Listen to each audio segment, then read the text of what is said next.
Assalamualaikum warahmatullahi wabarakatuh. Salam bahagia, salam sejahtera, salam putri Cempa. Perempuan itu cantik, cerdas, mandiri, proaktif, dan agamis. Terima kasih sahabat-sahabat putri Cempa dimanapun berada. Kita semua prihatin melihat kondisi di Kabupaten Kudus. Semua kalau tidak merasa prihatin pasti ada alasan-alasan yang tidak masuk akal. Prihatin tentang apa? Tentang persampahan. Jadi sampah yang ada di Kabupaten Kudus ini menjadi problem sosial, menjadi sebuah persoalan darurat yang harus segera dicari solusinya bersama-sama, yang harus segera dibenahi bersama-sama. Kenapa di semua tempat, di kawasan-kawasan fasilitas publik, tempat-tempat wisata, area-area bermain anak, di pinggir-pinggir jalan, di jembatan, dekat sungai, di selokan, bahkan di depan sekolah, di depan kantor, semua penuh sampah. Silahkan kalau apa yang saya sampaikan ini ada yang mengkanter dan membantah, silahkan cek. Nggak usah jauh-jauh, sekitar tempat kita tinggal saja. Pinggir jalan, yang notabene kadang-kadang depan sekolahan, anak-anak depan kampus, anak-anak tidak diajari untuk peduli lingkungan. Sebetulnya apakah sampah ini persoalan krusial yang harus dibebankan oleh pemerintah Kabupaten Kudus, dalam hal ini Bupati yang menjadi penanggung jawab? Saya katakan iya. Tetapi tidak semuanya menjadi beban Bupati secara personal sendiri, nggak mungkin. Bupati orang mungkin mungut sampah dong di jalan-jalan. Masa nyalon bupati entek ratusan miliar kok jadi tukang sampah, ya nggak mungkin. Tetapi bupati mampu dan bisa dan wajib menggerakkan semua elemen masyarakat untuk bersama-sama membereskan persoalan sampah. Nah, apa saja sih sebetulnya yang bisa dilakukan oleh seorang kepala daerah, khususnya di wilayah Kabupaten Kudus? Sebagai masyarakat yang jelita, kami mengusulkan penanganan sampah yang paling tepat di Kabupaten Kudus adalah memang menggerakkan semua sektor kehidupan masyarakat. Satu, masyarakat harus disadarkan untuk memilah dan memilih sampah dari rumah. Sampah-sampah yang organik ditaruh saja di ember atau di pot-pot yang dekat rumah. Tidak usah dibuang, tidak usah dibawa di tas kresek, kemudian pagi-pagi diuncal-uncal ke kemana-mana. Ini saya ngomong tentang sampah organik dulu. Bakul-bakul es jus, pedagang-pedagang es jus. Kalau buang bekas-bekas kulit-kulit buahnya, jangan dibuang di kresek.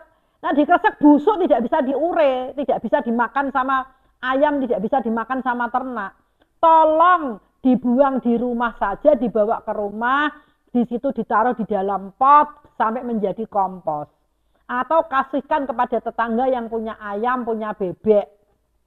Ini, kalau ini menjadi gerakan yang masif, semua bakul es jus di pinggir jalan, bakul makanan, bisa memilih dan memilah sampah dari rumah. Semua ada kesadaran untuk itu.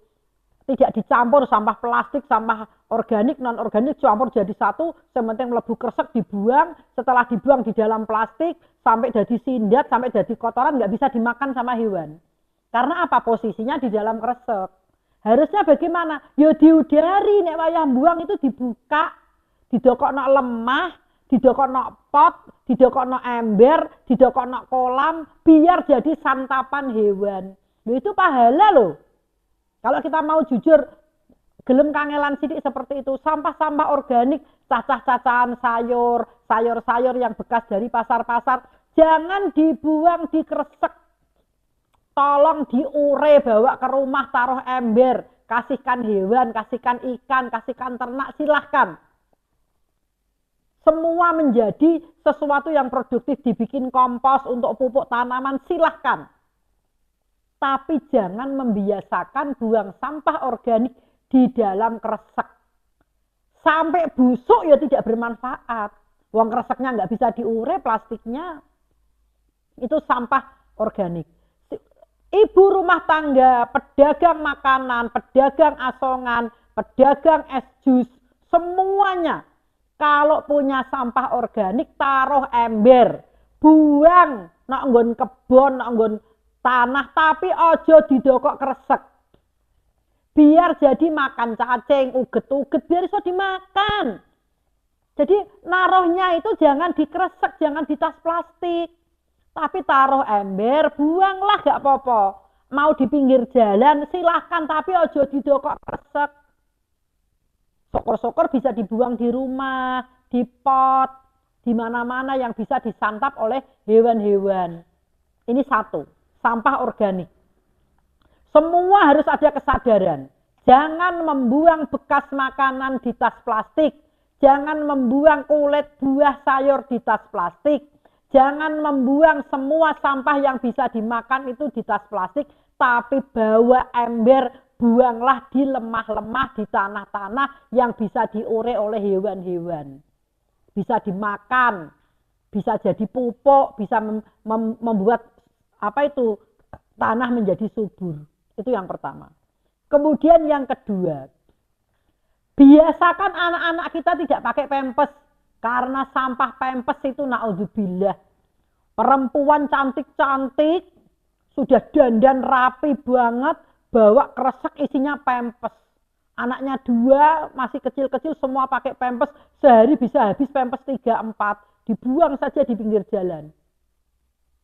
Ada beberapa fenomena yang mengganggu kepedulian kita.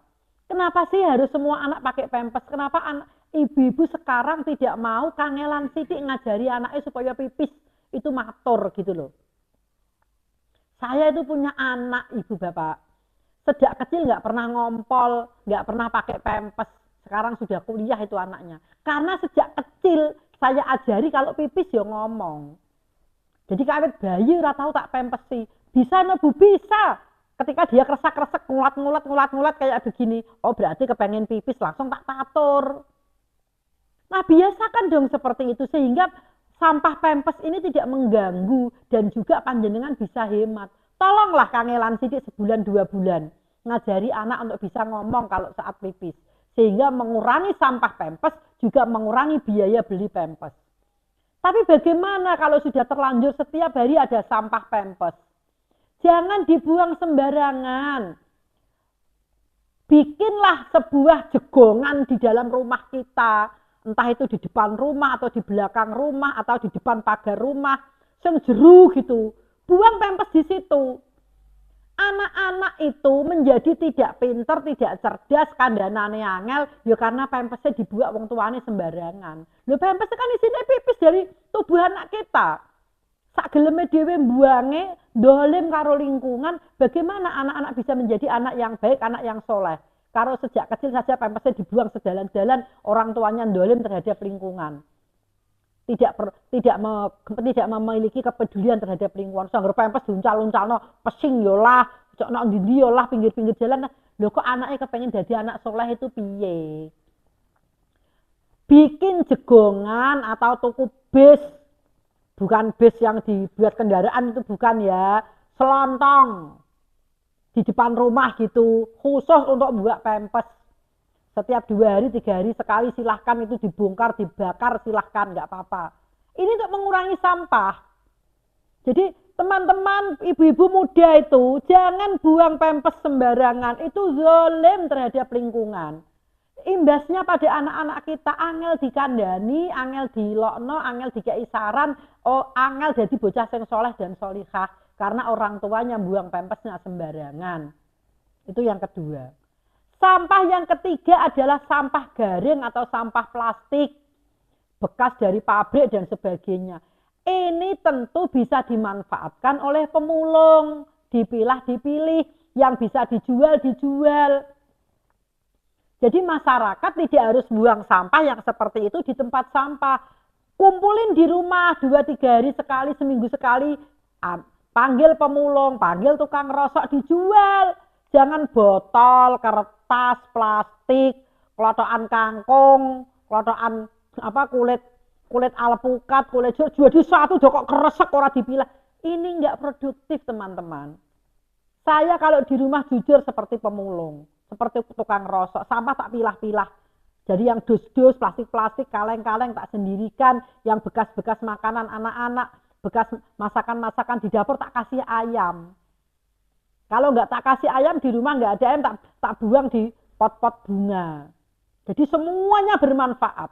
Tidak kemudian dwablek kan ditokok kresek, yang penting dibuat di situ ono botol. Harusnya botol itu bersih menjadi kotor, harusnya kertas itu kering menjadi basah. Karena kendablekan kita. Gemes aku kadang-kadang ngerasa no.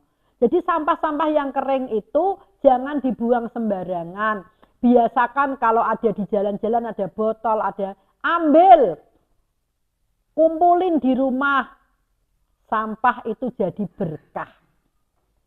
Ketika kesadaran masyarakat sudah ditumbuhkan, edukasi tentang persampahan sudah dilakukan secara masif dari mulai Posyandu, PKK, Kader Gizi, Muslimat, Fatayat, Aisyah, semua organisasi, terutama yang berkaitan dengan perempuan. Semua sudah nek ngaji itu di panggung-panggung itu aja ngomong tentang swarga neraka tok, ngomong tentang sampah. Bagaimana kepedulian? Bukankah an-nadzafatu minal iman? Kebersihan itu bagian dari iman, tapi kenapa masyarakat itu dibiasakan kumuh, ketuh, tidak dibiasakan resian? Nah, ketika kita sudah menyadari tentang perlunya memilih dan memilah sampah, maka apa yang harus kita lakukan? Satu keluarga itu ada kesadaran. Bapak, ibu, anak, pembantu, ART, semua ada kesadaran. Sopir, semua ada kesadaran. Kilo Kang, Yu, Mas, Pak, Papa, adik, kakak, nek buang sampah organik di sini. Yang non organik di sini. Tilak tekek-tekek rokok di sini. Itu semua ada kesepakatan. Sehingga ada kesadaran satu keluarga dulu.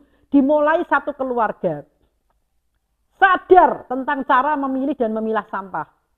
Semua sadar cara memilih dan memilah sampah. Kalau semua sudah sadar satu keluarga, berarti satu keluarga ini sudah bisa sumbangsih lingkungan bersih dan terawat, udara yang sehat. Setelah satu keluarga sadar, orang-orang yang punya usaha, pedagang PKL, pedagang kaki lima, orang-orang yang punya angkringan, orang-orang yang punya warung nasi, orang-orang yang punya rumah makan, orang-orang yang punya restoran, orang-orang yang punya hotel, karyawannya semua dididik, ada edukasi tentang persampahan. Nang, Nduk, nek buat sampah kulo, ngati-hati kaleng podo kaleng, botol plastik podo botol plastik. Nek buang sampah organik ojo didokok kresek. Buang sampah yang basah jangan ditaruh tas plastik. Rumah makan itu sehari sayuran bisa kintal-kintalan. Kalau ditaruh tas plastik, ya anjan dadine numpuk ora manfaat. Taruh di ember, taruh di tong, kasihkan sama hewan ternak.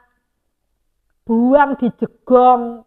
Di situ biar jadi ono ular, ono segala macam, ono dipangan cacing, apa-apa, apa-apa diniati sedekah karo ekosistem tanah. Boleh nggak apa-apa.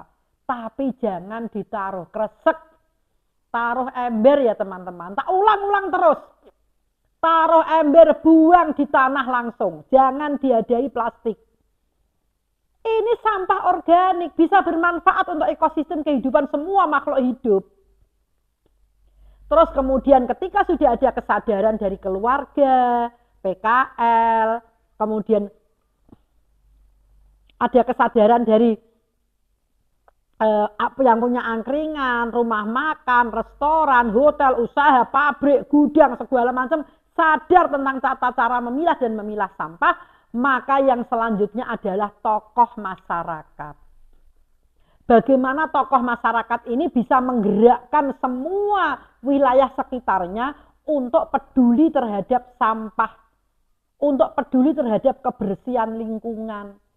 Tokoh masyarakat bergerak terus setiap rapat RT, rapat RW mengingatkan Ayo kita ngelola sampah yang baik, ayo kita bikin sampah menjadi berkah, ayo jangan buang sampah sembarangan, ayo kita latih anak-anak kita tidak usah pakai pampers kalau usianya sudah hampir 2 tahun, ayo kita latih di dalam kehidupan kita sehari-hari nggak usah sering membawa kertas kresek, belanja ke Indomaret, Alfamaret, ke Swalayan, ke mall atau kemanapun, kalau tidak penting jangan minta kresek. Masa tuku odol segelintir saja njaluk plastik. Taruh dalam jok motor. Masa beli jenenge sirup 1 botol saja minta kresek, dipegang ketika naik motor, nggak usah pakai kresek. Semua dikurangi penggunaan tas plastik itu. Kalau tidak penting banget, tidak usah. Saya belanja banyak kalau pas kebetulan bawa mobil, ya sudah tak taruh di mobil, nggak pakai tas plastik. Latihan-latihan hal-hal kecil seperti itu untuk mengurangi sampah. Tokoh masyarakat, termasuk aparat, mungkin aparat kepolisian, kemudian aparat negara sipil, ASN dan sebagainya, semuanya mulai memberikan contoh dan teladan kepada masyarakat di tengah-tengah kehidupan dalam kegiatan sehari-hari itu, bagaimana cara memilah dan memilih sampah yang baik, benar dan tepat. Semuanya, tidak sembarangan buang sampah. Jadi yang merasa dirinya aparat, pejabat, kabeh peduli, tokoh masyarakat kabeh peduli.